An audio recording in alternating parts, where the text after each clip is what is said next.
Definisi sakit gak berdarah tuh gini, baru beli, belum selesai review, jatuh, pecah, dan retak.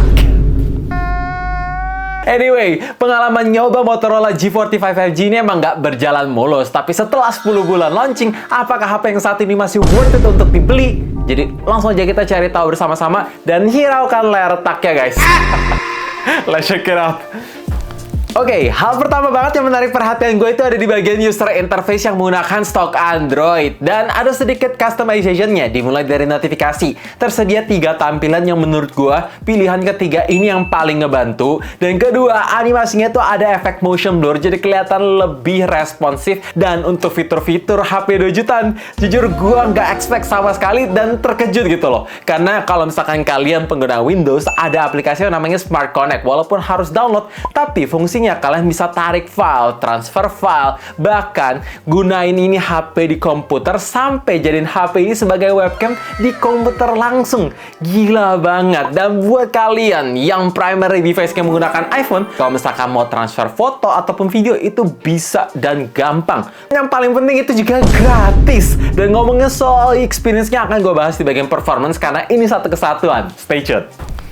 Kalau biasanya gue bilang suatu HP itu solid berdasarkan feels, nah yang ini gue bisa kasih tahu berdasarkan pengalaman. Karena ini HP jatuh dari ketinggian 1 meter, hasilnya begini. Bodinya emang ada boncel-boncel yang cukup banyak, tapi gue surprise, ini ngebuktiin kalau frame polikarbonatnya ini gak gampang penyok. Ya, ini kelihatan cuma boncel-boncel kena aspal tajam. Dan walaupun memang untuk bagian layarnya ya... mau pakai Corning Gorilla Glass apapun, kalau misalkan kena aspal ya udah pasti retak. Jadi makanya gue selalu ajarin kalian untuk pakein tempered glass karena buat ngasih extra protection. Dan gue harus apresiasi Motorola karena bisa ngasih finishing back cover vegan leather, jadi berasa HP mahal, nggak kayak HP-HP 1-2 jutaan. Dan ngomongin soal kekurangan, yang menurut gue paling berasa itu di layar. Tapi bukan karena layarnya yang gampang pecah ya. Ini lebih ke kualitasnya. Yes, panel IPS LCD-nya. Kalau kalian perhatiin di bagian notch itu berbayang white spot, jadi agak ngeganggu. Dan dalam segi resolusi HD Plus-nya, buat gua yang baru pindah dari HP flagship, jelas ini berasa kurang tajam. Untuk karakteristik warna, ya ini oke sih. Masih bisa diterima buat harga segini, masih keluar, vivid, walaupun ya viewing angle-nya bukan yang paling bagus, dan layarnya bukan yang paling cerah. Tapi setidaknya dari segi refresh 120 Hz-nya, ini konsisten, dan sentuhan layarnya ini responsif.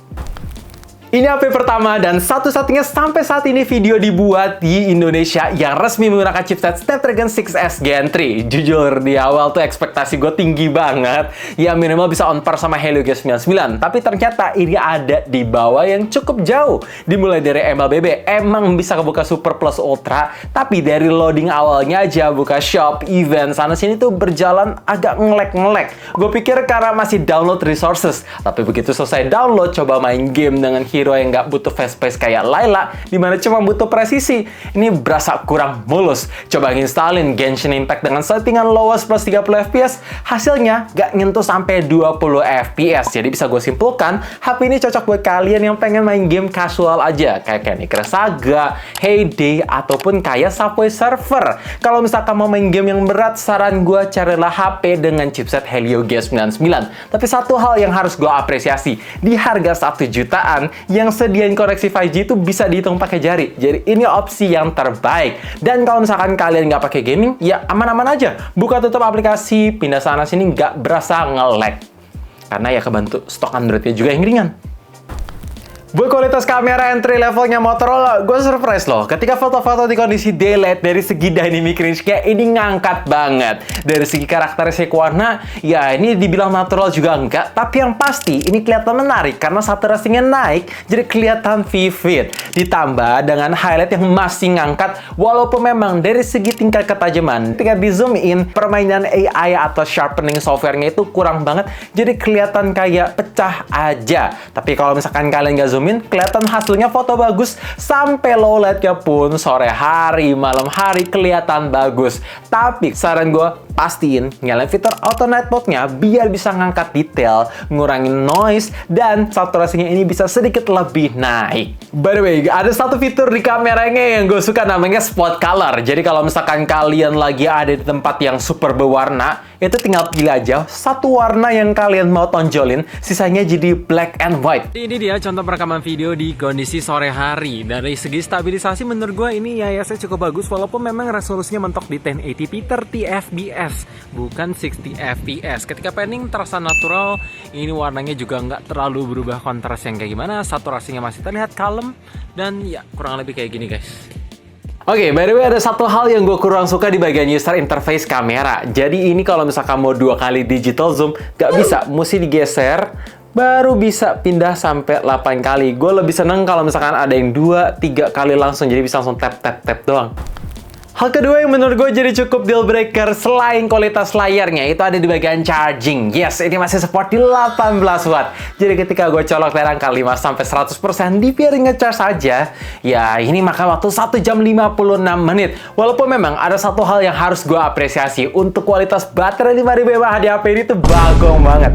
Yes, walaupun kelihatannya cuma 5000 mAh, tapi ketika gue pakai intense dengan koneksi full cellular data, tetap bisa dapat SOT 8 jam 20 menit dalam satu kali ngecharge dengan standby 1 harian. Dan kalau misalnya dipakai di indoor dengan koneksi wifi, ya 2 hari sekali ngecharge sih, seawet itu. Dengan catatan 2 hari sekali itu gue nggak pakai main game ya.